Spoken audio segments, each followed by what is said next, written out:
This podcast is part of the Deluxe Edition Network. To find other great shows on the network, head over to deluxeeditionnetwork.com. That's deluxeeditionnetwork.com.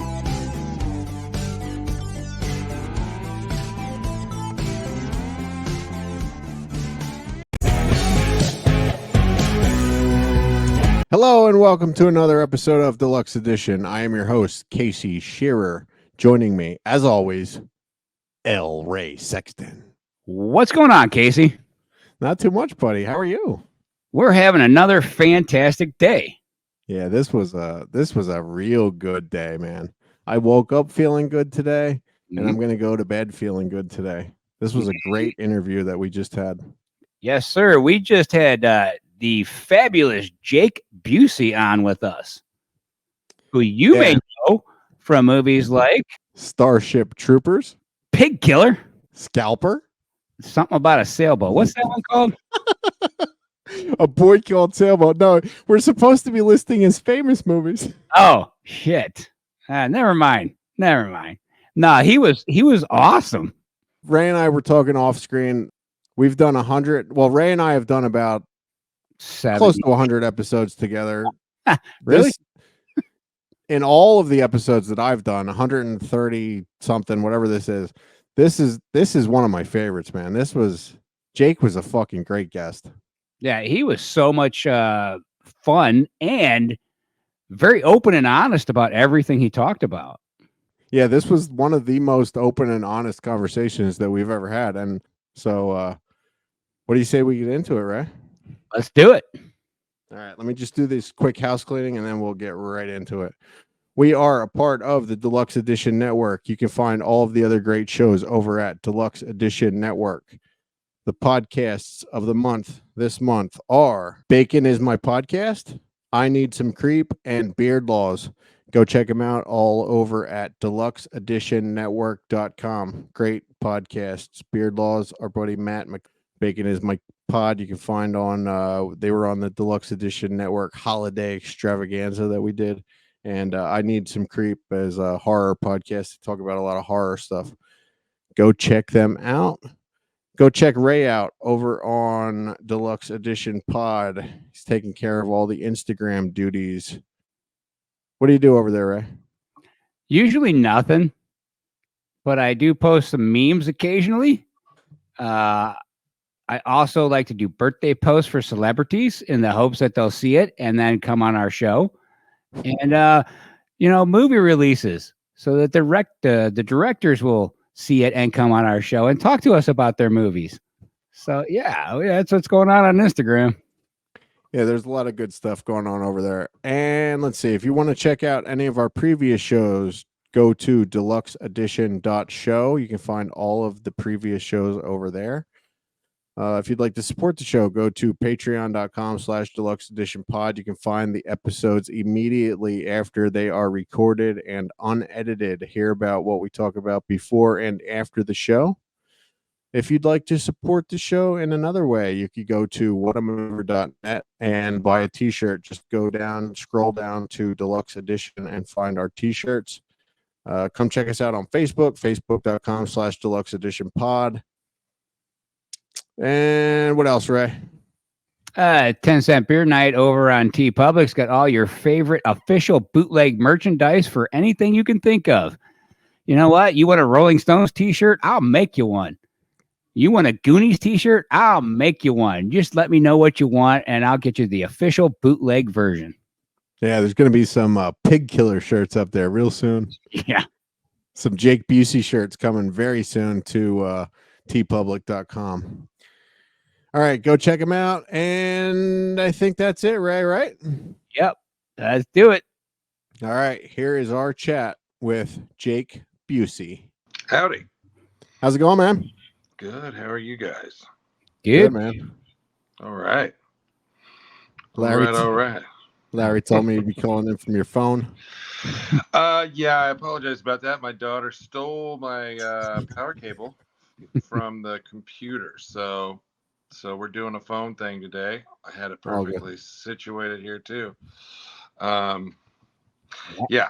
So actually looks good though for a phone. Well, that's how we roll, baby. 8K. I was gonna say we've had some people on with their computers and it was garbage. Oh, well, that's when you get the compact Presario from Best Buy. So, Yeah, those not people were everybody also in rolls their with the 80s, I think. right. Yeah, not everybody rolls with the MacBook Pro. It's how it is.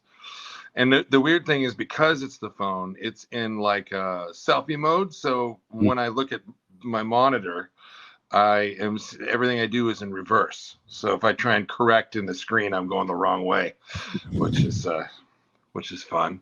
But anyway, I do the same thing with my hair all the time. I always try to fix my hair, and then I fuck it up even more because I'm going the wrong way. Yep. Well, it's good to meet you guys. Yeah, good to meet you. Good meeting you, man.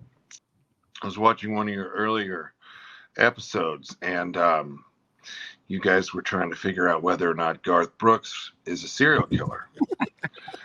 And that I found quite interesting. Seems like the last guy to be a serial killer. That's some far-fetched Inquirer stuff right there. Yeah, you got to remember that he was Chris Gaines also, so he does have a dual personality. I forgot about that, and that was so creepy. Today the kids would say cringe. Yeah, that was creepy. Yeah, he was like, I'm gonna be a rock and roll guy. And he put on a black wig and tried to go Trent Reznor on it, and that's so weird. Yeah. That was weird. Weird. So maybe maybe his country persona of Garth Brooks was somewhat manufactured. Well, the good whole old thing boy thing, which I think you said. Gray shirt, long hair. Right. I can never remember what I say on this thing. There's so many episodes now. No, but you mentioned something like, well, the whole thing could be kind of an act, and he plays this sweetheart of a guy, but then is it real? I don't know. I think recently I've been asked by a few different movies to play serial killers, and I've played some demented people in the past. And when you look at the ones that were true stories, like the most famous show recently, I would say would be Dahmer. That actor had an opportunity to look at the actual dude, and we got to see him in court depositions and all that stuff. And I watched a video of an interview of a guy who was a serial killer and proud of it. He was very clean cut in a real kind of 1976 way, with like the kind of like that, almost like a bowl cut, not it's you really like a unflattering haircut that just kind of frames your pieces, and then like just black hair, and then a black mustache, and glasses like a 1970s computer programmer that worked for the government. And he was very matter of fact and very proud and simple. It was like you were talking about racing go-karts. He was like, I really would like to have got a 50 or 51, but I was just there wasn't the time, which is unfortunate. And in the end, it was my own doing, and I should have done that better. And the point is, if he was your neighbor, much like we've seen him many times, like you would be like, oh, he was that quiet, nice man. He just lived next door, and never would have suspected him for anything. Well, I don't know about that sometimes when you see these people and they're talking to them on the news, and it's like, how did you not peg that guy? Yeah, you're right about that. Like after, because we really started to see the faces and the behaviors, and when they started to snatch up those guys, now like we've had some time to kind of build that file cabinet in the brain of like, oh yeah, these people are they seem normal, but then they're a little fringe, or they got a little, it's like, whoa, yeah, like Yeah, that dude's a little off base. Yep. Yeah. Any of my neighbors ever offer me anything made from meat? I'm like, no, thank you. Especially not with toes. That's like, what's the HBO show that just came out recently, where they're talking about the FBI files and stuff, where they've actually, like, it was the first time they named the serial killers, like they used that word. Like some of the guys in that show are like the guy that plays Ed Kemper in that is just Oh, he's yeah, like I haven't. spot on, because like you said, like there's so much of that because of the recent the footage and stuff that there is, like Yeah. they got a guy that looked exactly like him. It's just crazy. Yeah, it's a trip. It's because the serial killers of previous decades or centuries, there wasn't video cameras, there weren't Right. all these things. So Jack the Ripper's just some kind of figure in a hat and in a cloak in the fog with a knife, but like now it's like, oh yeah, that's old Terry, lives at the end of the street. Fucking strange. Yeah. So what are we getting? To be clear, we didn't come up with the whole Garth Brooks thing. That was Tom Segura started that years ago. Yeah. He's the one that and that's how it all became like a thing on our podcast, because like it was all crazy. Like Ray made a post on Instagram, and then all these people started tagging Tom Segura and Garth Brooks in it, and then like I didn't know anything about it before that, and then like the post took off because Jelly Roll's wife shared it like on her Instagram, and like yeah, I've seen like I was working on a movie this last week, and I've seen that it's kind of like been bubbling down on like the third shelf of the zeitgeist. So yeah, it's a trip. So what are we talking about today? That is a perfect segue into the movie that we just were fortunate enough to see with you in it. All right. As a deranged psychopath. Starship Troopers. They're close. Very close. Big Killer. Big Killer. Yeah. Now there's the movie. Yeah. Yeah. Wow. That was a very interesting experience. Pig Killer is it's a very low budget, very small horror movie, and we shot it all here in California, out in Acton, and it's a true story about a serial killer in Vancouver, and I think he was killing people like in the 70s and 80s, and maybe got caught in the early 90s. I did enough research just to kind of have an overview. I watched a documentary that they had shot about the guy, and so I got to see him.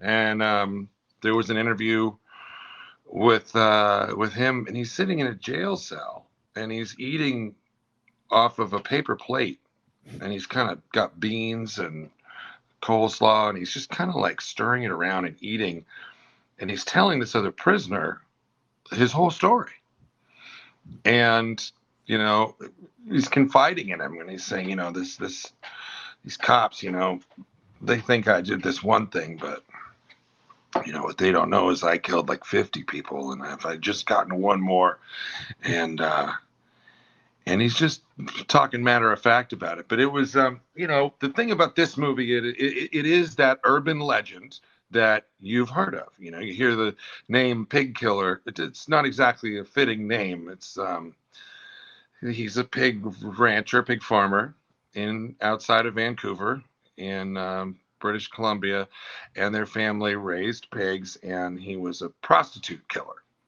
and chopped them up and fed them to the pigs, and that's how he got rid of the bodies. So this was a guy who was abused. Him and his brother were abused by his parents that were beyond dysfunctional and very religious. So they were kind of beaten with the church stick. And so they grew up highly just off because of being so abused and very physically, mentally, everything. And I guess at a certain point when the parents died, I don't know if the kids killed the parents or not, But the two brothers had the ranch on their own, and they sold off some land and made a lot of money. And they would go into town, into Vancouver, and on Vancouver, on the east side of town, is kind of this area that's all seedy bars and clubs and homeless parks and drugs and lots and lots and lots of heroin. Vancouver's kind of it's like a little Asia, you know. It's a direct line to the east where the opium comes from. So they've always had a heroin problem in Vancouver. So Willie Picton was the character I played, and he was the brother that killed him. And so he was so beaten with this religious stick, he would go into Vancouver and pick up. Well, he started having a social life, so he'd go hang out in these bars. And he made friends with the prostitutes, and can't imagine he was much of a ladies' man, so maybe he might have engaged their services. But at a certain point, got comfortable enough where he started seeing them as sinners and killing them. And so then it was like fishing. They would go down, invite a bunch of people for like a big Sunday hoedown, barbecue, whatever the hell, you know, outdoor daytime rave. I don't know what the hell you'd call it, but just a daytime party they'd go all weekend, as the story goes, allegedly. Well, he was supplying a lot of drugs too to people, right? He was a Yeah, so he got into the scene. You know, he started hanging out in the bars and kind of becoming one with the crowd, and got a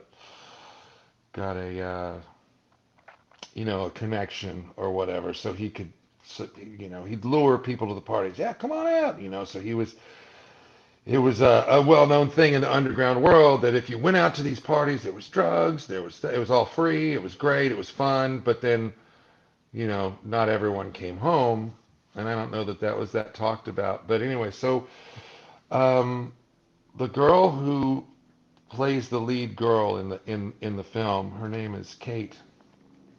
And she's a Canadian girl. She was in Vancouver, and as a child, or teenager, she was taking ballet, going to an all-girls finishing school, and very, very, very, you know, wealthy family, upper crust. And she was that kid that was looking out at the seedy part of town, you know, driving by on the way to school or whatever, and became infatuated with, who are those people? Who are those people that stand around looking all crazy with their piercings and their leather and their chains and their tattoos and their kilts and their big boots and their mohawks and their, you know, who are these people? They're so interesting. And she became infatuated, and she of course knew about the story because he was, you know, alive and killing. People were disappearing. And then when he was apprehended, every Canadian person pretty much remembers the moment, you know. She wanted to make a movie about it. So then that's how, you know, she met some people, knew some people, put it, you know, they got it together.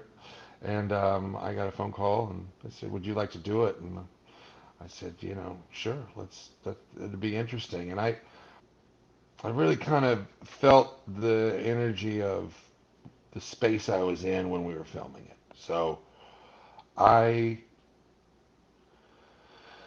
didn't like study real hard and stay up all night working on all the material and going over it and analyzing it and getting really technical. I just was like, what are we doing today? Where's the lines? Oh, this is what it is? Okay, let's run it. And then I wouldn't even know the lines, and then like we'd do a couple rehearsals, and by the time I knew the lines, we put it on film, and then he'd say, okay, that's good enough, we got it, let's go, let's move on.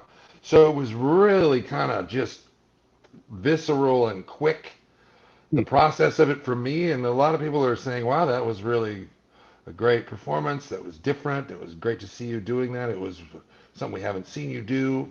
These are things I'm hearing from people. So I don't know what the deal was, other than I just didn't overthink it. Well, like why did you, because I imagine that you don't do that for other roles, right? See, here's what I noticed.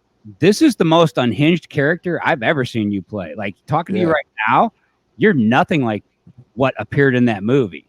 or any other movie I I've would hope ever not. seen you in. Like, you're like a completely unhinged human being, and you're Oh, in the film? you're doing that on the fly. Is that what you're telling me? Yeah. Yeah. Yeah, really. That's my job. And I've been at it. Nobody knows who I am, but I've been at it for 30 years. Don't say that. That's bullshit. Everybody knows who you are. So, it's so weird. It doesn't seem like that. But anyway, it was a great experience, you know. I I think what it is I watched the video of the actual dude, and I got a bead on who he was and what his energy was, and sort of seeing how his behavior was and where the fact that he was tormented from his childhood. All sorts of weird Oedipal shit going on in this guy's head, religious stuff going on in this guy's head. So he was really like at a conflict with right and wrong, good and evil. So he's killing prostitutes thinking that he's doing the world a service because these are sinners. So I'm getting rid of these sinners and I'm feeding my animals. I'm completing the cycle of the earth. You know, my animals are benefiting from this. And like, this is a twisted dude. But that was his rationale. And I just want, I kind of formulate that, like, okay, this is who he is. And I just kept that somewhere in my head. So when I showed up at work in the morning, all I had to do was open that up and match it with the dialogue, and just kind of Hmm. worked out, I guess. Yeah, Yeah. Yeah, it really did, Yeah. man. It's a dark movie. It So, is like, a dark movie. How close though is it to the original story? Like, you watch the documentary, is it because like the one girl in the movie, the main girl, she like does kind of have a thing, like she sort of like falls for Willie. Like, was that like a real? Yeah, apparently the word on the street is he was odd, but was sort of charismatic and a little bit enigmatic, and women were a little bit, mm, puzzled and curious about him. Like, who's this guy? What's he all about? Having no idea he's a serial killer, of course. So he had a certain charm to him, and which I didn't really see in the video, when he was in jail. But yeah, that character that she played, Wendy, was certainly a dramatic extrapolation. There was a woman who did finally get away, and she was the one that called the police, and she didn't die. And she looked quite different than Kate, the actress. She was an older woman, heavier set, and brunette, like a black hair, fair skinned, big eyed gal, and so they really created a fictional world for her to pad that character. And I think it served the movie well because you could have an A story and a B story. You could go back and forth from, the brothers at the pig farm to then this girl in her world, and she has a friend that's this little dude that's a drug dealer, and so we get a little. I think what it does very well is that it kind of shows the audience the entire world of East Vancouver and what Willie was tapping into and where he was fishing, in that character, in her character. So we kind of summarize, or Chad does, the director. He kind of summarizes that whole world into her character and her and her buddy. So. And I think that was the first time she's ever done anything, and I think she did real well. And Yeah. yeah, Yeah, the acting all around. I mean, it was a. I mean, as far as it was a dark dark movie, true story, but it's really well done. I never thought I would do a simulated sex scene with Ginger Lynn. Ginger Lynn, yeah, that was going to be my Yeah. next question. How was it work? How was it? We're all familiar with Ginger Lynn's early work. Okay, well, see, I'm I never really was much of a porn movie watcher, so I didn't know really anything about her or her past. I'd heard her name and I knew that she was like a big porn star in the 80s, but I had never seen any of her stuff. Interestingly enough, she looks like uh, an old girlfriend of mine, which is very strange. um, but she Ginger Lynn then or now? Looks like it. no, yeah, back then. But we all get older, and she's a she's really a wonderful, wonderful lady. Um, she definitely has a great sense of humor. She's very outgoing and loud. She's someone who's lived life. She's not turned from a porn star into like a Betty Crocker mom living next door. She's still the kind of gal that is she's like a real can-do, outdoorsy kind of, and she's real sweet. She's a really nice woman, um, very considerate. So as awkward as those scenes can be, she's very professional. It's not like anything like it looks when you're watching the movie. When Sure. you're doing it, it's very just um, by the numbers, by the book. Okay, we're gonna do this, we're gonna do this. Okay, this here, and you're gonna scream that, and all right, and it's very much we're pretending now, and she's great.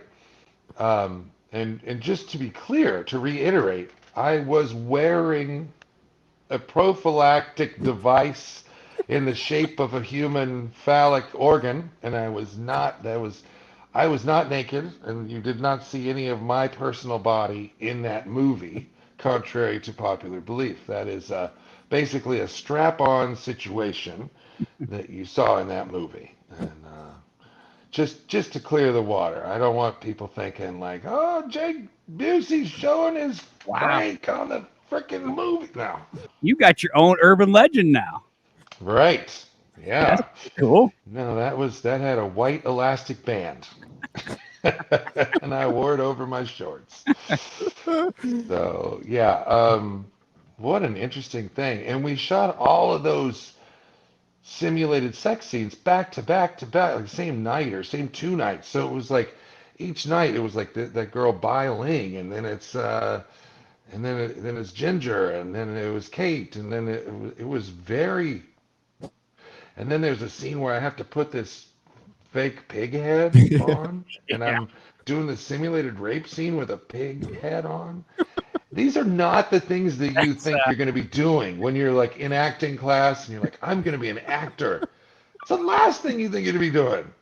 My God. Yeah, put on a fake pig head, strap on a pretend penis, and have simulated sex with the world's most famous porn star. Never thought that would happen. But hey, they paid well, and it was a true story. And I think true stories are always good to be told. Does that help you take the role? Like Yeah, that it was a true story? yeah, definitely, definitely. If it was just somebody's willy-nilly idea of just clown robots from space having sex in the underworld with Nazi zombies, like it's not, you know, it's not my deal. I don't really like it. I already been there. So, Let's talk about two of our buddies worked on that movie as well. Joe Castro, he did all the special effects. I think he did all right. he made the pig mask, and Yeah, Lew he's a nice Temple. guy. Oh Lew yeah, Temple, Lou. I think you've worked with more than anyone else in the history of the world. Lou's a brother of mine. Yeah, Lou and I are good friends. He's a great guy. He is a brother of mine. He has a wonderful essence about him, and he has a childlike enthusiasm with the seriousness of a sixth grade nun. He he approaches the work with great seriousness, and he's very, very dedicated to whatever the project is, and he gets so into it that he comes to blows with the directors because he's got such a strong vision of like how great the thing could be. A lot of times I have to say, Lew, just relax, just do the acting part, and let's let the director direct it. Let's just do the scene, and we have a good time together. We spent about 5 years pitching a TV series, trying to get a TV series off the ground. And we got a good team behind us. We had producers and showrunners, and like we had, well, you met my manager Larry. We had this group, and we'd spent so long working on it that we kind of went past the cultural window because it was a TV show that was going to be about running weed on the East Coast, up and down from the south to the north to the south to the north. So the show would kind of take place like imagine a moonshine running show, except that it's weed and it's two rival families like Hatfields and McCoys, and they're tobacco farmers, and they switch to growing weed, and the show's about the competition of one of them going legal and legit, and the other one staying on the underground, and lots of car chases and a love story between the girl of the other family and my character. And then he plays my brother, who's this wisecracking, wacky, funny guy. And the show would have like hot rods and muscle cars and government stuff and lots of Washington D.C. stuff with all the legalities of marijuana and the states and the alcohol stuff. And we had it all wrapped up. We took it, like, for example, like I think we went to Netflix after I'd done Stranger Things, and the president of the place, Ted Sarandos, was like my best buddy at the premiere of Stranger Things, and we so we brought him the show, and he says, yeah, take it to my associate. So we brought the show to the associate, and they said, oh, this is an amazing script, but we're not doing shows like this right now. And I said, what do you mean shows like this?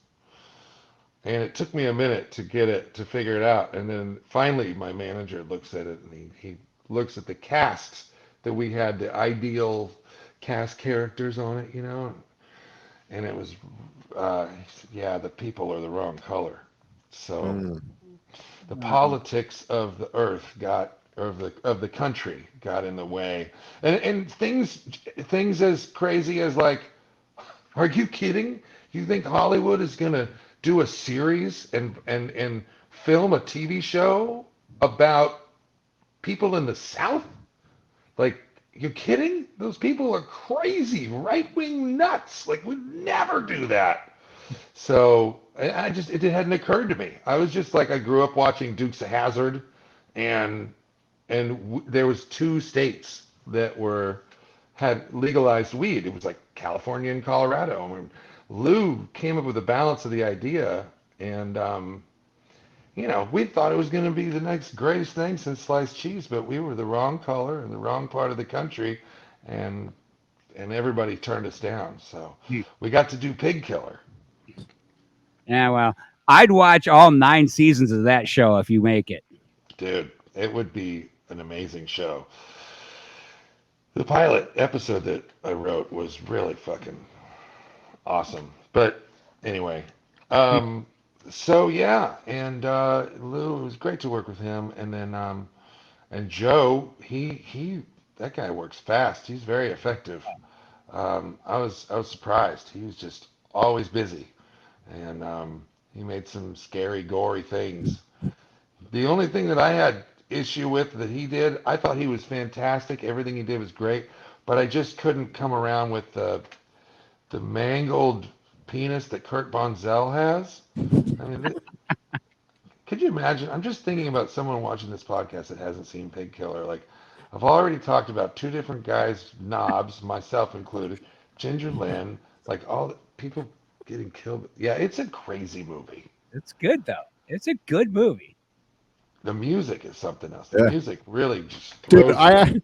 I actually, while I was watching that movie, I downloaded the soundtrack to that, and that, like, I don't know, I can't tell you the last time I downloaded a soundtrack to a movie. Well, it's basically like all those songs from the '80s, like from 16 Candles and you know, whatever, all those movies that were like the high school dance movies, you know, Breakfast Club, all that stuff. Um, So you worked with Chad on another movie too that I just recently watched, Scalper, yeah. We did Scalper right after Pig Killer. So, with Bai Ling. Joe Castro did the special effects again on that. Kelly Maroney was in yeah, this one. yeah. And This was another wild one, man. Holy shit! This one the opening of this one, I was like, whoa. yeah, well, that was one. So, okay, so Kate in The Pig Killer, she and I started dating, um, like right as the movie finished. And so we were very happy and having just a great time together. And Chad knew this. And so all through post production, he was editing the film, and he was like, he'd call her and her because she was a producer on it. She had brought him the idea. He'd call her and say, "Hey, I'm doing this rough cut. Do you want to see?" And she'd be like, "Yeah, it sounds good. Jake's here too." He's, "Oh, really?" And so then we would do these like conference calls, and we were watching all of his rough cuts. And then at a certain point, he said, "Hey, do you want to? I read this script. You want to do Scalper, and you guys can play like a couple that is detectives." And I thought, well, that just sounds fantastic. I thought we've got a little team here. Um, whoa, God, love it. Whoa, look out! And just like that, my world was flipped upside down. Like a week before we started the movie, Kate's like, I can't, I can't be in a relationship. I was like, what? No, I can't date you anymore. What do you mean? I just can't. I got to focus on my career. I was like, what? Just like that? You got any notes for me? Like, did I do anything wrong? She's like, no, you're the nicest guy I've ever met. But I just got to focus on my career And and this my is right. documentary. This is before you start filming. A week before we start. So we start filming, and I'm just pissed. I'm like, fuck, hurts, pissed Yeah. and hurt. Like, why? What? And so I was kind of just trying to suppress my frustration and hurt and anger throughout that whole shoot. And I don't remember any of it. Hmm. So all I remember is the autopsy scene and then the scene up in Malibu at the house because there was this amazing house we filmed at with a pool outside and it was all white and marble and stuff. It was really cool. The guy that owns the house is really nice. Um, It was one of those like Robin Leach houses, lifestyles of the rich and famous. I walk in this house, I'm like, oh my God, who gets to live like this? And yeah, having grown up in Malibu, it was like, oh, this is my hometown. I never knew it could look like this. So we get to film a movie there. I guess that's how it works. Yeah, But completely different role from Pig Killer for you yeah, in yeah, that one. back What's it? So playing a what's it like cop. working with Chad? Does he have like a? Is he like a dark dude? Like, cause he wrote both of these, right? I think he is a dark dude. He's very happy on the outside. He has kind of a nervous giggle, and he's always thinking, and he's very matter of fact, and he doesn't have a darkness like, hey, what's up? But he's just like, nope, nope, yeah, it's gonna be pretty cool. You're gonna go cut her head off. Yeah, it'll be cool. So let's go do it. He's just a real just the darkness is somewhere inside, but he's he works fast. He's very pragmatic. He's not he's like the polar opposite to say like David Fincher, right? So when he shoots something, he does a take or two, and it can look totally different between the two takes, like how he did the camera. He shoots a lot of it too, I think, but he's got his main guy that always, Mark, that always holds the camera. I don't know. I guess I'm conflating Chad with Robert Rodriguez. They look nothing alike. Yeah. No, Chad is just, yeah, he moves real fast, you know? There's none of the standard formula like, okay, we're rolling. Everybody be quiet. Okay, ready on the set. Let's roll camera, please. All right. Sound? Okay, good. You set? You guys set? Everybody safe? Here we go. Action. Chad's just like, okay, we're rolling the camera, so do it. And then when you're done, he's like, okay, let's do it again. And you're like, did you cut? No, we'll just do it again. Okay, fine. And it's just very like boom, boom, boom. And I grew to really like his style because you can look at your day's work. Like, here's your day. You get like a pack of pages we call sides. And it's like whatever pages you're going to film that day. And my first thing is, bullshit, bullshit, bullshit, my line, bullshit, bullshit, bullshit, my line, bullshit, okay, bullshit, bullshit, my line. Oh, okay, great. I'm going to have a pretty light day today. This looks good. And with Chad's stuff, I realized there will be times where I think, oh no, it's going to be a really tough day. This looks like a really complicated, intricate shot. And I'm imagining how I would shoot it. And I'm like, oh, this is a crane shot with a reverse thing and that and a big master. And we got to get into these. And he's like, no, he just shoots it with one camera and it's very straightforward, moves real quick. So there's a lot of like, it's an edification with like, it's like, yeah, we did a lot today in a short amount of time. And, it's not high art, but it's entertaining. Yeah. Yeah, they're both great movies. I mean, as disturbing as they both are, they're both great movies. Yeah, it's an art form, and there's a big audience for that. I get a little too tweaked out to watch stuff. Although, when I was a kid, I basically wore out our VHS copy of The Shining. It was like 1983, 82, 83, somewhere in there. And I watched that movie over and over and over. The Shining and Poltergeist, and then Silence of the Lambs later on, but I was grown up. But as a kid, yeah, I liked those thriller, twister, mental, dark movies, but I didn't really do the slasher, Friday the 13th, Texas, Halloween. So it's interesting to do these movies. I know that there's an audience for them, but it's fun to play around as an actor. That's for sure. Yeah. Well, yeah, highly recommended. Definitely go check them out. Go ahead, Ray. Yeah. So when you finish one of these type of movies, what did you do to like come down and relax and get back to normal? Well, with Pig Killer, we were up in Acton, out in the high desert, so there was a location change aspect of relativity in my head. Well, I think the answer for that one is I spent a lot of time at Kate's house. She just bought a new condo, and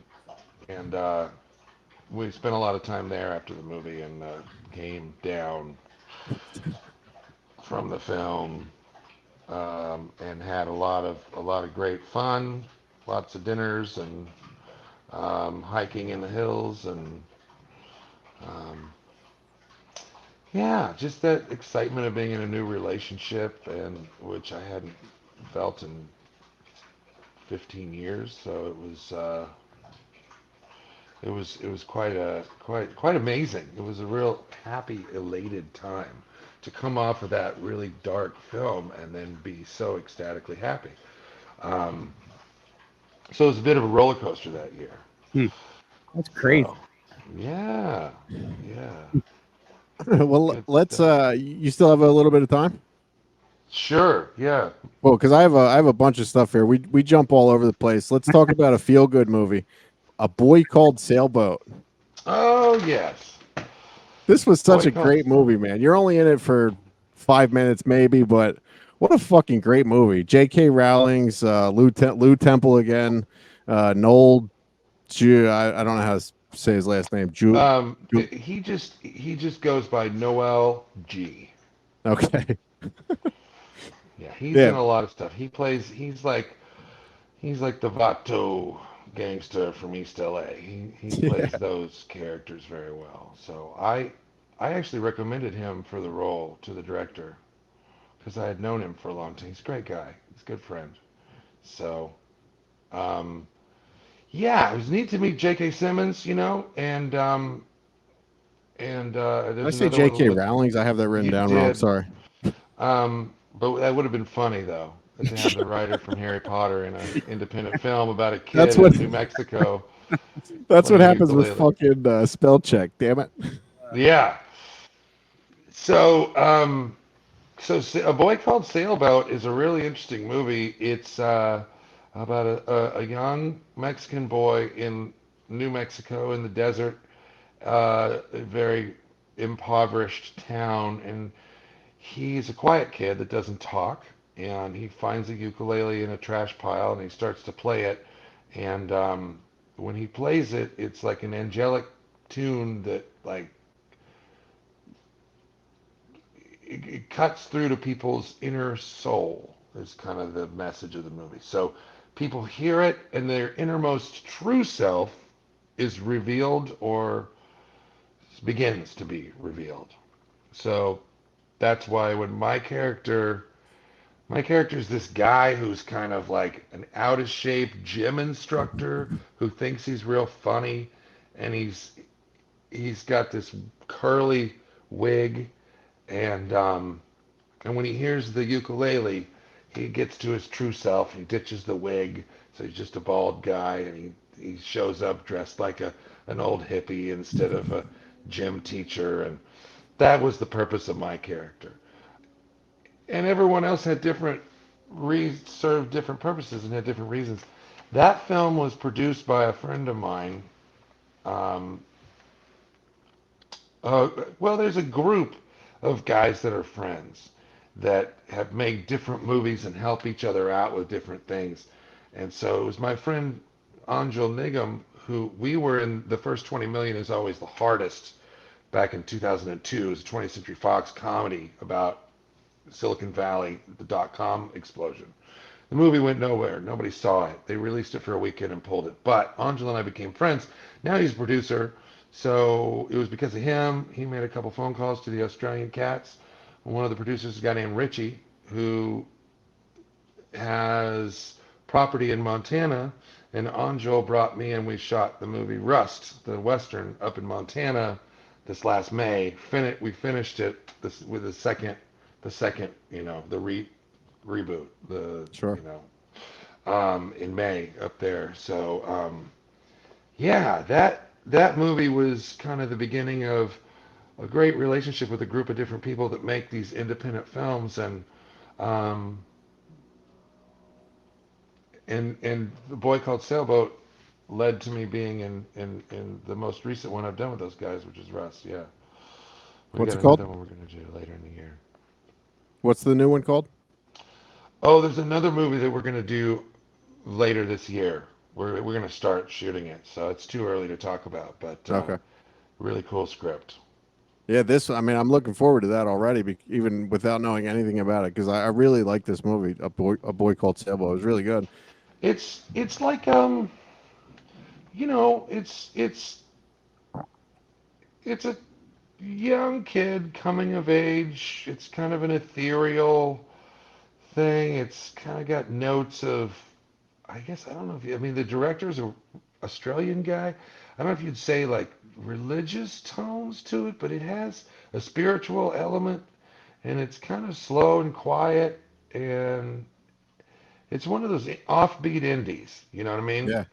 Um, really, a kid that doesn't speak that picks up a ukulele and transforms the town by playing it, I guess, is enough. That's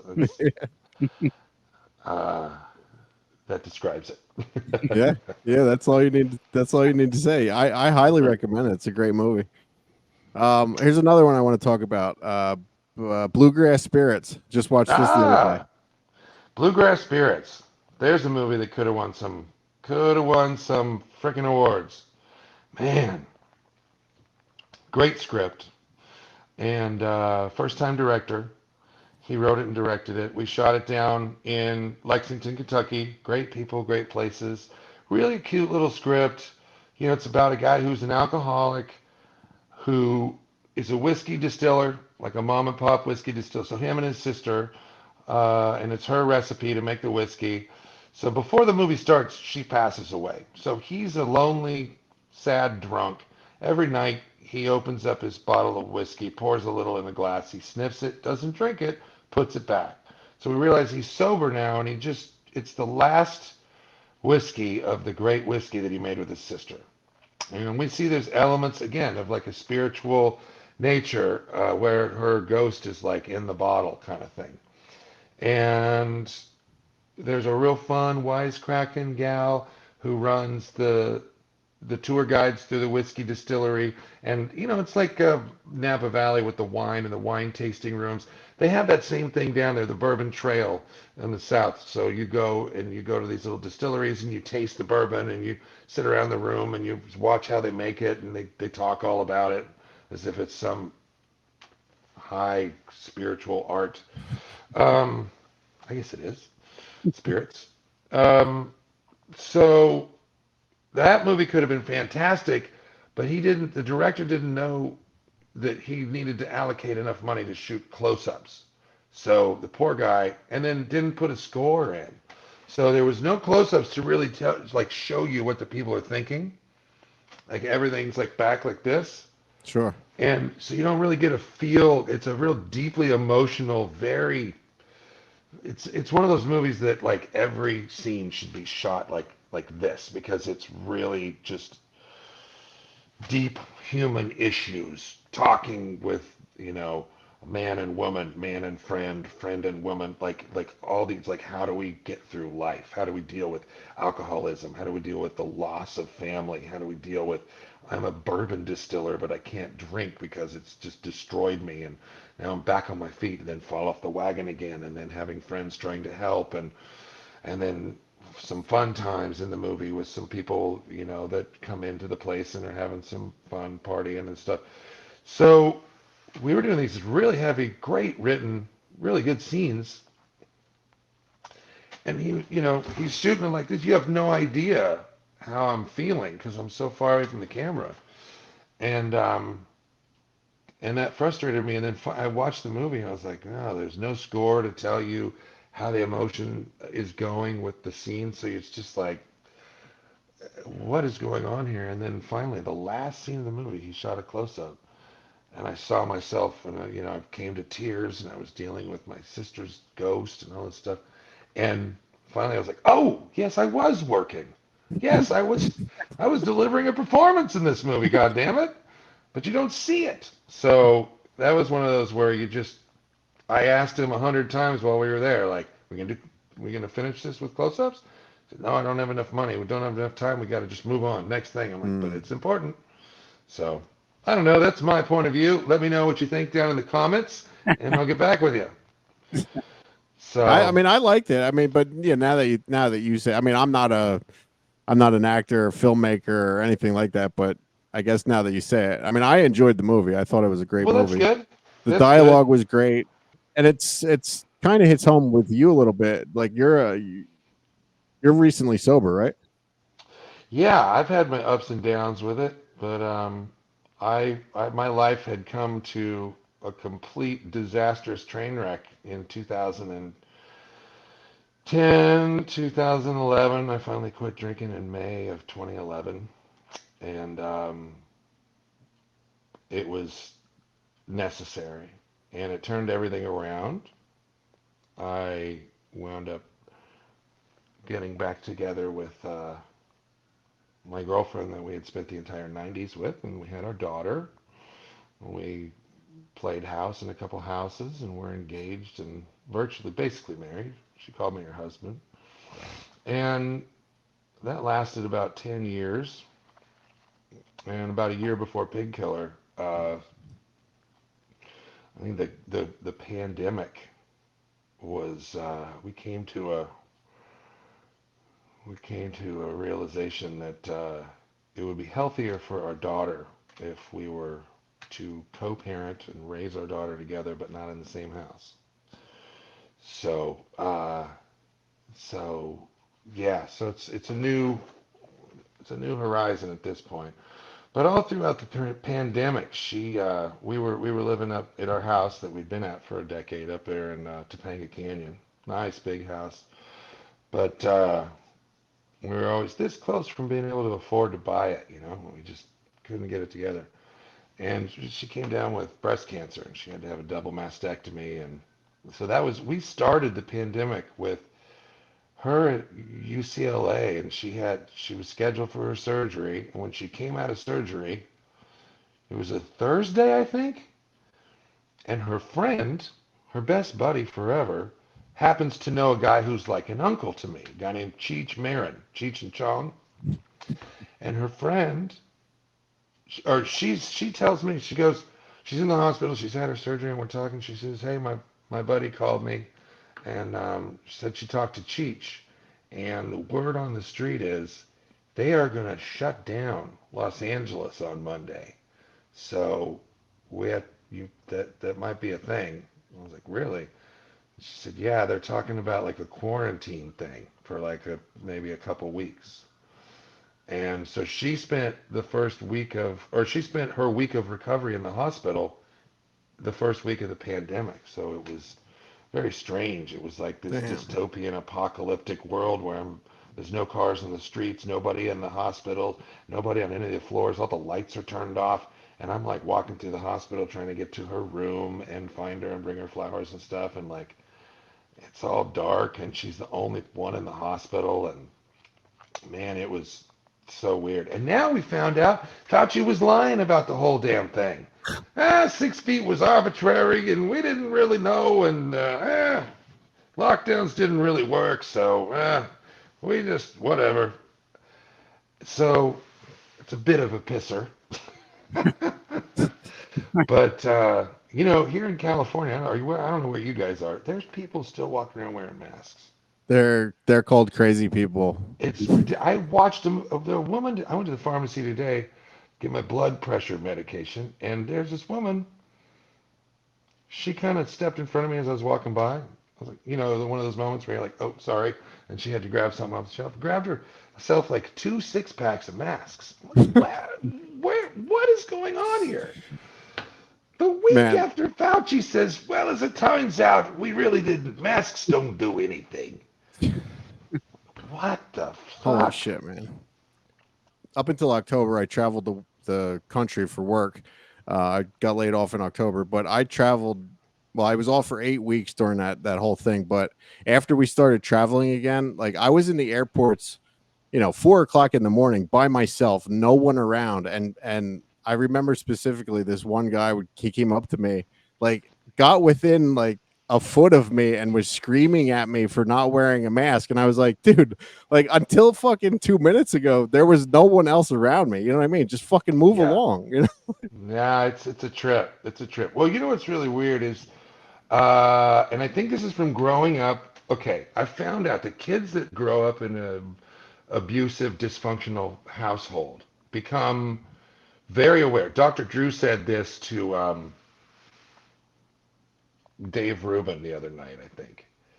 He said kids that grow up in a abused households are very aware, and they can spot things in people that normal people or non-abused people wouldn't. And I grew up in a very verbally abusive, drug-fueled, crazy house because my dad was just insane in the 80s, and every cocaine-fueled actor in Malibu in the 80s was there. It was just a constant party. And so it was a hard way to grow up. But I'm really, really, like I was the quiet kid that just watched everything and took it all in. And I knew when this one friend of my dad's was full of shit and he high on cocaine and he was lying. And I could tell like a poker player. And like I knew, and I'd see couples like the grown-ups, and I knew that I saw this guy with this other chick in the bedroom at this house party, and now he's here talking to his girlfriend. He's telling her a different story, and I can see his body language, and I know how he's bullshitting, right? And then I've been acting for 30 years and grew up on film sets. So long-winded, of course, that's me.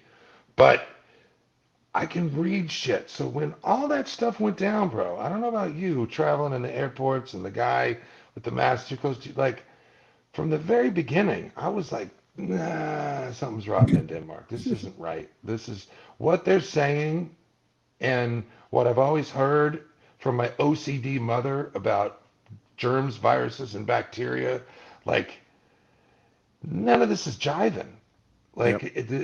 it doesn't make sense. Like, there were so many steps of that whole period of time. And then we're dealing with a woman who's healing from a double mastectomy, who has cancer. Now she's getting chemotherapy and radiation, and this is my daily life, and we're trying to function. Meanwhile, the whole world is saying close down. But I'm watching the body language, and I'm watching the tells and retractions. The whole thing where he was like, "You got to wear masks. Oh, you don't need to wear masks. Oh, you got to wear masks." Or like the freaking Great Barrington Declaration with Bhattacharya, where they're like, they came through with all this. And of course, anyway, I don't want to go off on that. But being an actor and going through that whole COVID thing, I was like, I knew the whole freaking time. I was so glad that Russell Brand finally came out and just started laying it down, because somebody had to. And he waited. He made sure that his facts were straight before he just, like me, I had to really watch myself. I didn't say anything because I knew I would have just been blurting out shit, and everyone would have been going, conspiracy theories, fucking get out. Right. So I didn't say anything, but I'm glad now, I can say something now that we know what the truth is. But like, Yeah. man, it was crazy. And but April, she got through the cancer, and then she's about a year later. She, I think it was when I was doing Pig Killer. She came down with liver and pancreas cancer. Jesus. So she had to do 2 more surgeries and more chemo and more of that stuff. So then I moved. It didn't really work out with Kate. So I moved in and stayed with her and my daughter, and just was there with them while she was going through that all last year. And the chemo and the rainstorms, and we were up in the mountains in a cabin she had gotten. So I was tending the wood fire stove all day and chopping wood and going to the grocery store and taking my kid to school and back, and in the rain, and there's dump trucks and graders and all that stuff. Remember California almost washed into the ocean? Yeah. So that was a hell of a year. But she's better now. She's starting to walk again, and she had a whole Awesome, year man. of being unable to get out of bed. Damn, So, man. but Awesome. yeah, Well, it's good that she's doing better. She's coming out really of it. is. Really good. Yeah. Yeah. Life, it keeps going. And well, a great man once said, the only constant is change. Yep. So, or what would somebody, the only thing that doesn't change is that it change or something? That's something clever. But, you gotta, that's the whole thing, right? You just gotta adapt and keep moving forward, and just so long as everyone's happy, and you try and make it together, and if it doesn't work out, then it doesn't work out. Whatever's, It just, we wanted to do, for us, I don't know about you guys, but having a kid, like, we wanted to do whatever was going to be the least disruptive for my daughter's childhood, for her growing up. yep. And the least amount of negativity, the least amount of fighting, the least amount of yelling. And she told me the other day, she's 11, and she told me the other day that she has PTSD from something that happened. And I asked her what it was, and she said it was this one day where she was on the couch, and 20 feet away, Mama and I were yelling at each other in the kitchen. And I felt really bad about that. And I, at the same time, I thought, my God, I am really glad that she didn't have to be exposed to what it's like to live with Gary Busey when he's high on coke for 2 weeks straight. Oh fuck. That was a childhood. So I'm glad things are changing in a way that, like, her biggest PTSD thing is one argument One or where we yelled at each other in the kitchen for maybe 10 minutes, and then I said, shut up, shut it down. Autumn can see us, she can hear us, and but she's still, but that's a lot better, right? That's improving. well, I Yeah. have to ask then, how's your relationship with your dad? How are you guys getting along now? Um, well, as good as you could. Um, my dad. So here's another thing. You remember the presidential election in 2020? Yep. Yeah. I knew that the Democrats had a problem on their hands because I was dealing with the same problem at home. Mm. So, Dad fell off his motorcycle December 4th, 1988, and he lost a good portion of his frontal lobe. And he also did, he will tell you, I'm not telling you anything he wouldn't. He did cocaine for 20, 30 years in every form, fashion, and motive. And definitely much worse and much more full throttle after the brain injury. Oh wow. So I think because there was no, like, maybe I shouldn't be doing this after the brain injury. It was just like, yeah, this is great. We need more. So, so he's done a lot of damage to his melon. So when I was watching those presidential debates, I was like, oh, we got problems coming. So that's what I'm dealing with now. If you look at your TV and you see the recent news around our White House, I got that going on at home, except um, he's Gary and not the other guy. Yeah.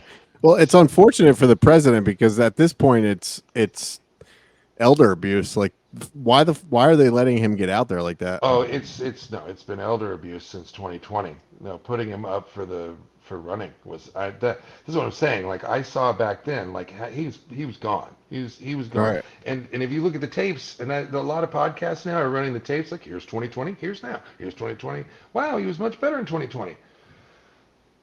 But compare 2020 to 2008, Right. like, there was a lot. So having a father with dementia, or if it's early, I mean, I think it's dementia because he had the motorcycle accident. He basically gave himself a frontal lobotomy. And I'm looking at my dad, and then I'm looking at the guy on TV, and I'm like, same thing's happening. And I couldn't believe that, like, America couldn't see it. I'm like, how do you not see this? But maybe it's because I was dealing with it at home, you know? Right. So he lives alone now. His newest wife with my little brother, they took off. They couldn't deal with him anymore. He was too abrasive. Part of the brain trauma thing is they get like, hey, and he can't hear a thing. He lost his hearing. So there's, you walk in the house and he's like, hey, come here, and what? And you say, hey, Dad, how you doing? What? Dad, how are you? Huh? I just figured I'd bring you some listen. What? Captain?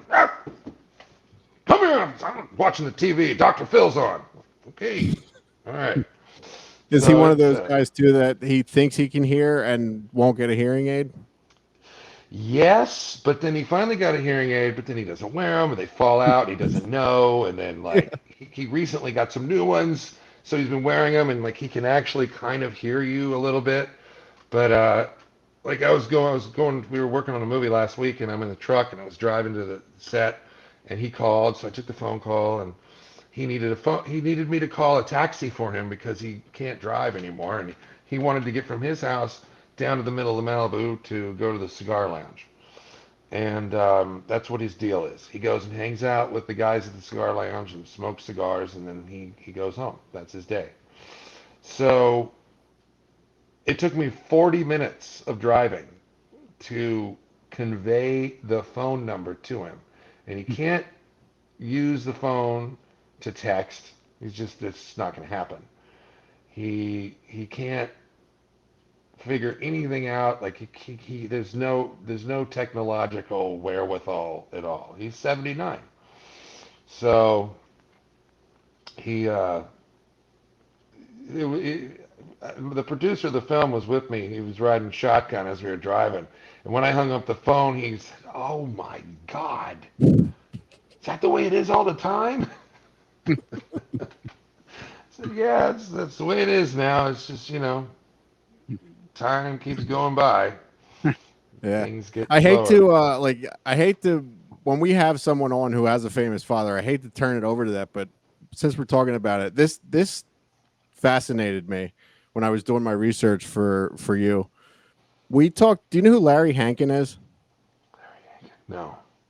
He's you've seen him in everything. He was old Joe in Breaking Bad. He worked at the junkyard. He was the guy in the hall in Friends, the cat guy in Friends. Yeah. Yeah, I know him. So we had him on our show, right? And Yeah. he told us this long story about how Bob Dylan came to see him in a club in California when he was doing comedy. And then he got hooked up with Robbie Robertson, and they flew him to Woodstock in Wow. He was at Big Pink hanging out with everyone in the band, everything. Wow. And they wanted him to write a script for a movie called Carney. And Wow. when I'm researching your episode, I'm listening to an old podcast that you did, and you're talking about growing up with musicians like fucking Robbie Robertson in your house, Leon Russell, Willie Nelson, T-Bone Burnett, Yeah. and then your dad did a movie with Robbie Robertson called Carney. I was like, Sure holy did. shit, this And actually he- fucking and he- and he- Larry Hankin got paid money for that, and That's fucking amazing. went. That's amazing. We shot that in Savannah, Georgia. I had my 8th birthday. I brought a piece of birthday cake to the lunch tent with the straw hay on the floor. It's a little traveling carnival. All the cast and the crew was having lunch, and they brought a cake because it was my 8th birthday, and my dad and Robbie were the producers. We anyway, so I Jodie Foster was one of the carnies. She was the burlesque dancer. She had long, straight blonde hair, and she was a grown up to me. She was 16, and I had the biggest crush on her. And I brought her a piece of my birthday cake. 8 years old, I looked like a little walking Q-tip. I said, "Hey, Jody, here's a piece of birthday cake." She was so sweet. She said, "Oh, thank you, Jake." She was really nice, and she remembered that when I ran into her in 1995 when we were shooting Contact at the Culver Studio. It was really cool. But yeah, we lived with the Robertsons, so we had one of those big palatial mansions in Savannah, Georgia, and you walk in, and it's just a staircase that goes up, right? And the house is shaped like a U. And so the right side was the Buseys, and the left side was the Robertsons. And they had a music studio, and my dad and Robbie did all the music for the movie. And so Alexandria, Sebastian, and Delphine and I just were kids in the house, and they brought their chef from Montreal. He was a French guy, and he cooked all of our meals, and he had pet pigeons off the back. It was a cool experience, and spent the whole summer in Savannah, Georgia, just touring around the little carnival, and Dad was playing a crazy dunk tank clown, and Robbie was like the suave, ticket master. It was good.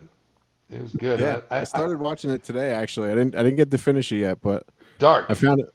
Yeah, it's dark. I found it on YouTube. Yeah, it was made during that, like, Urban Cowboy, Mr. Goodbar, Taxi Driver, Coming Home, Deer Hunter. So, like, all those movies had to be dark, so you couldn't see anything, and a sad ending. So, yeah, it's in that 70s art house, era thing. So, it was good. Yeah. It was a Yeah, good I find that experience. fascinating. I'm a huge band guy. I love the band. Oh man, it was great. Like, because Robbie, we'd been around when they were putting together the last waltz, and they had the studio that, I guess Rick Rubin owns it now, but it's a studio in Malibu called Shangri-La. And I spent most of my childhood, well, no, not most of it, but throughout my childhood, that was only a half mile from the house, and Dad was always there. I think recording studios, that's where all the coke was in the 80s. So Dad was always at recording studios. But he was friends with everybody, and they were always making music. He did a great record with, like, Robbie, and then Jim Keltner playing drums, and Danny Johnson on guitar, and it was like a solo thing. They did some, um, um, what was his name? Was it Delbert Burnett? Billy Burnett. T-Bone. Not T-Bone Burnett, different family. Billy Burnett, the Oh, guitar player, his dad, he had a famous song in the 50s, and my dad remade it. It was really cool. I loved it. is that available anywhere? I don't know. He probably has a reel-to-reel 16 millimeter tape of it, like 16 track or 8 track.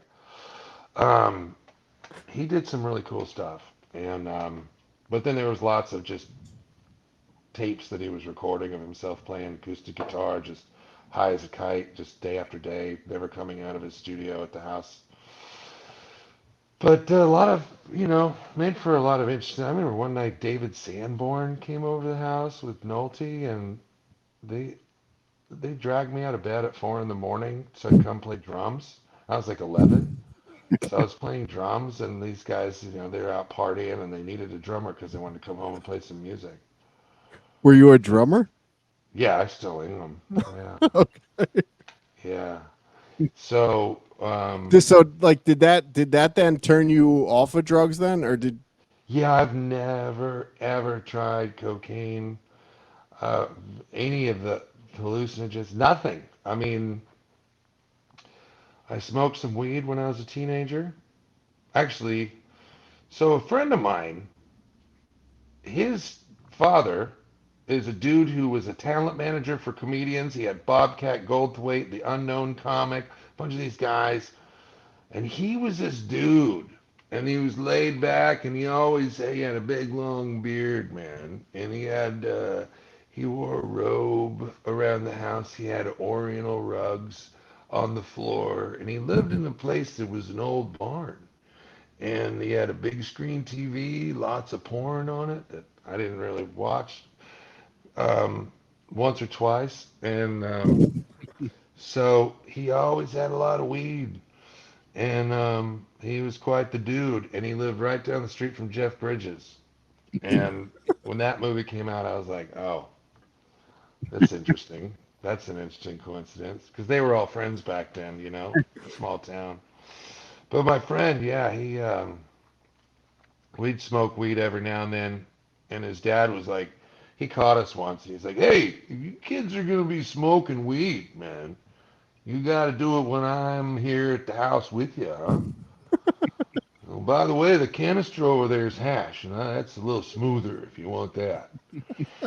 So, um, so yeah, that was it. I didn't do the drugs, man. I saw it was the coke was just so prevalent, and all I saw of coke started at the age of 8 in 1979, and all I saw was sweaty, stinky people talking way too fast, way too loud, and way too much.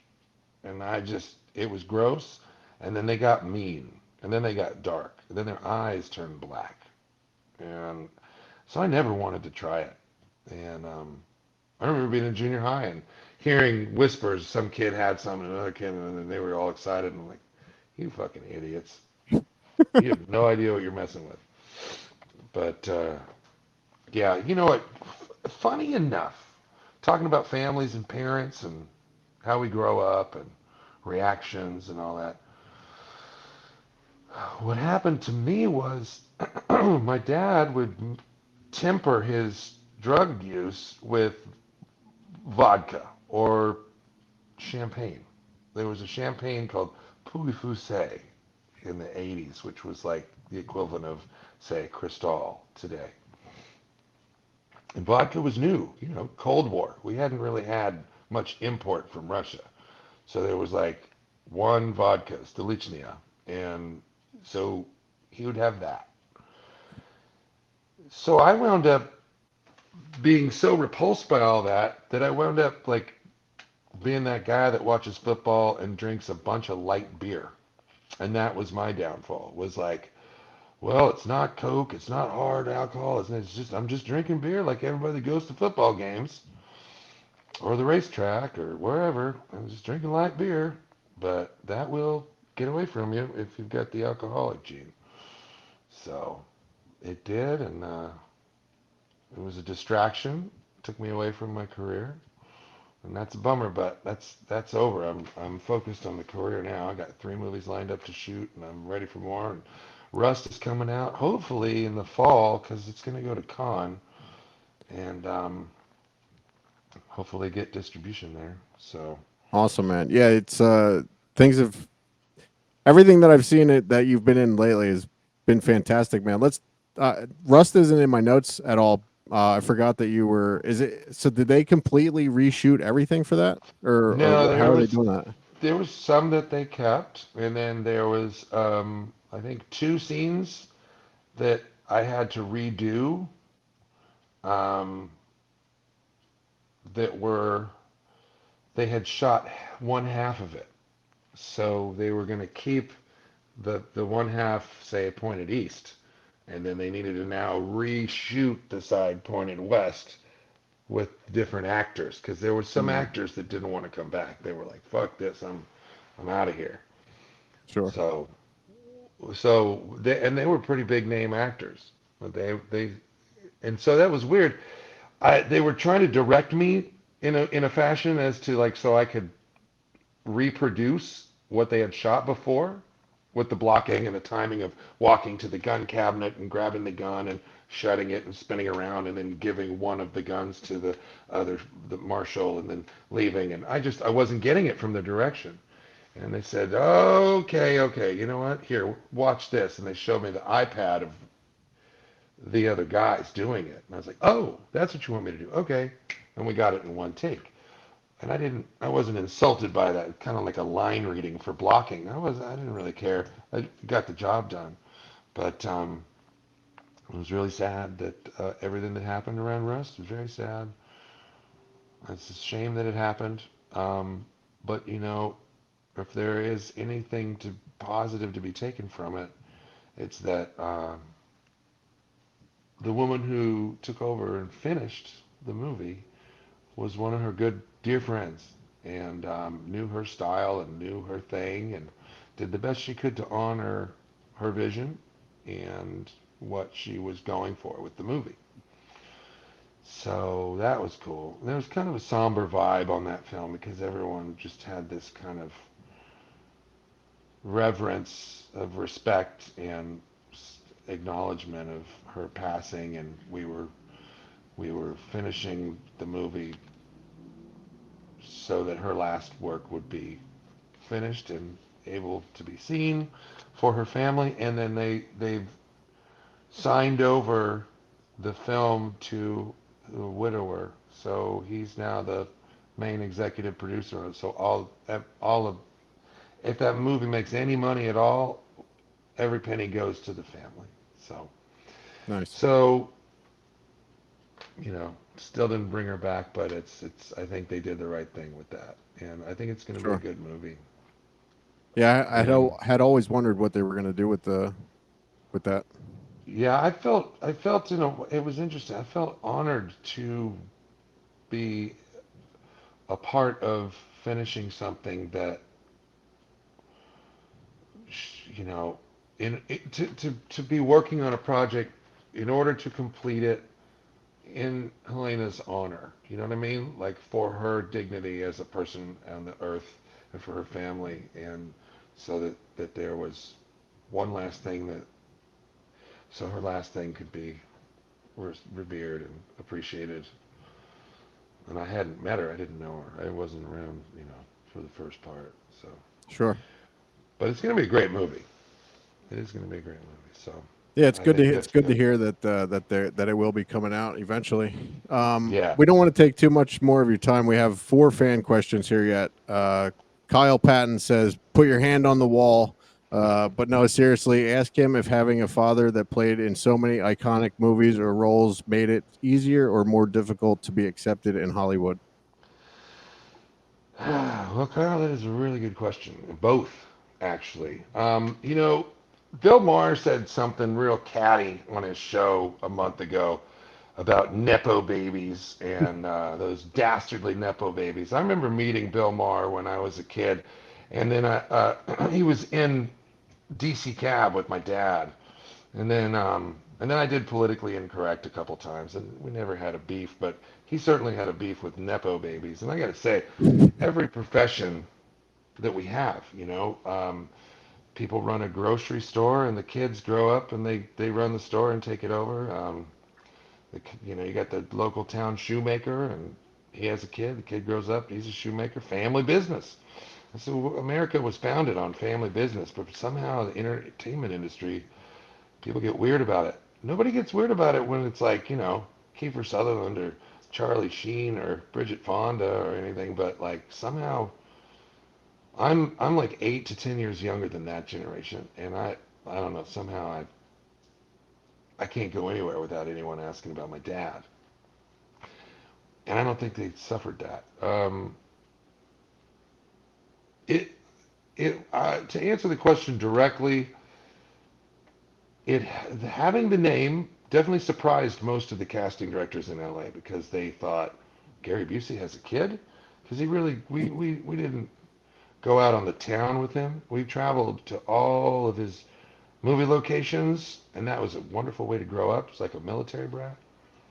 Got to see a lot of the country, meet a lot of normal, real good, just American folks, and live in a bunch of different regions of the country. So I know what the Pacific Northwest is like.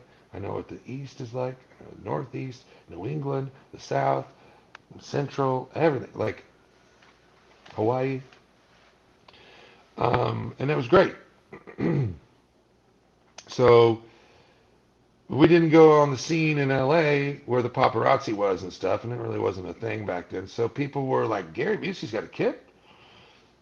And let's bring him in, let's see him. So my one thing was I knew I had to be good because he was nominated for an Academy Award. I couldn't go into a room and act like dog shit because that would be it. Because I wouldn't be some no-name guy that they would forget and then maybe bring him in another time. It was like, no, we saw Busey's kid, and they would have an opinion. So I had to be good.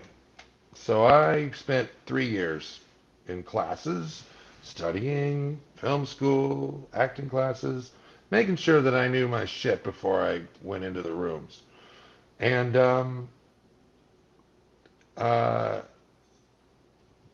now I've found that it's well, looking back on it, when I think about all the rumors that I've heard or secondhand things that I've heard. I did a TV show, and I'd worked for that production company 15 years prior, but it was a TV show a couple of years ago, and apparently before I got there, the morning that I was supposed to start work, and I was going to do a whole season with them, which I did, but at that point I wasn't. At that point I was just going to do a one-day job with them. And in the morning before I got there, they had a safety meeting with the crew. All right, everybody, come in. So today, Jake Busey is coming into work. So, just a little warning. It could get rocky. We don't know how it's going to be, but he's going to be here working. So if you have any issues or things get rocky, just Just be quiet, walk away, tell us if there's anything wrong, and we'll handle everything. So I show up and I'm just myself. Hey guys, what's up? Let's do this. This is fucking great. Let's have some fun. And at the end of the day, the director and the producers, all these people, they rushed me when it was like, and that's a good night to Jake Busey. They rushed up on to where I was up on like a little stage thing. They rushed up on the stage and they're like, dude, oh my God, bro, that was a high five. And that was awesome. What a day, man. Hey, do you want to be here? Do you want to like finish the whole season with us? Do you like want to like stay and do a bunch of episodes? I was like, yeah, that sounds great. So apparently what had happened was they were so afraid that I was going to be a nut job, which I don't know why. The only thing I can think of, Gary Busey. And so they were really afraid that I was going to be crazy because of my dad. And then when they realized that I wasn't, they were like, well, shit. And not only that, I was a good actor. They were like, whoa, what he brought to this role is so great. Let's keep him all year. So it's been a blessing and a curse. It's like, it's good because people they're curious. But now I'm caught in this thing where it's like, I don't get work because I'm not Gary Busey. I'm just Jake Busey.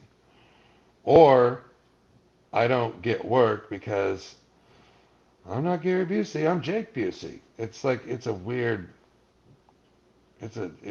but I'm working now, which is good. So I guess I could dump that negative side of the story, but there's certainly like, it's a damned if you do, damned if you don't thing. It's like, I have seen it happen where it's like, oh, we don't want to hire him because it's like, we'd rather have the real thing, We'd rather have Gary Busey, not just the Jake guy.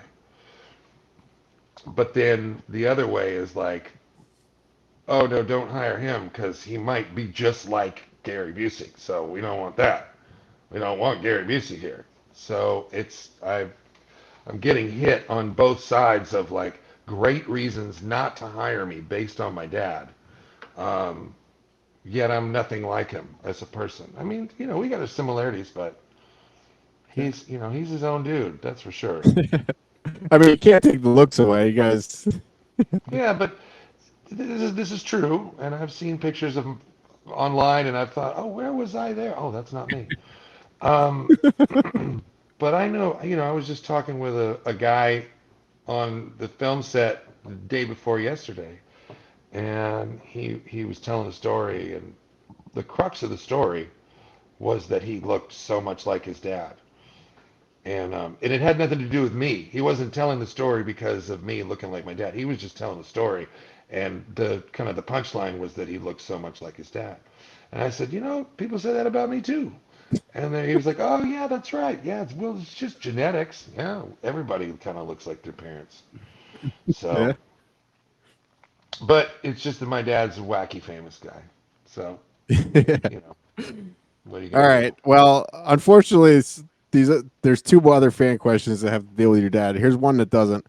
Bat Cushions on Instagram would like to know, what is your favorite movie that you've ever been in, and why is it Nazis at the Center of the Earth? Why is it? Yeah. Or why isn't? No, why is it? Because I guess it's her favorite. She likes that movie, so. So she's being clever. Okay. Nazis at the Center of the Earth is my favorite movie that I've done because it's the worst movie I ever did. It's a short answer. That was a money gig, and it wasn't enough money. I just found out that the lady was pregnant, and it was like, time to work. So. Well, I just watched that the other day. The guy that played Joseph Mengele was really fucking good. He was great, wasn't he? Yeah, he was really good. He told me you were good at everything that you're good at. Everything that you're in too, man, is good, whether the movie is shitty or not. Well, thank you. I appreciate that.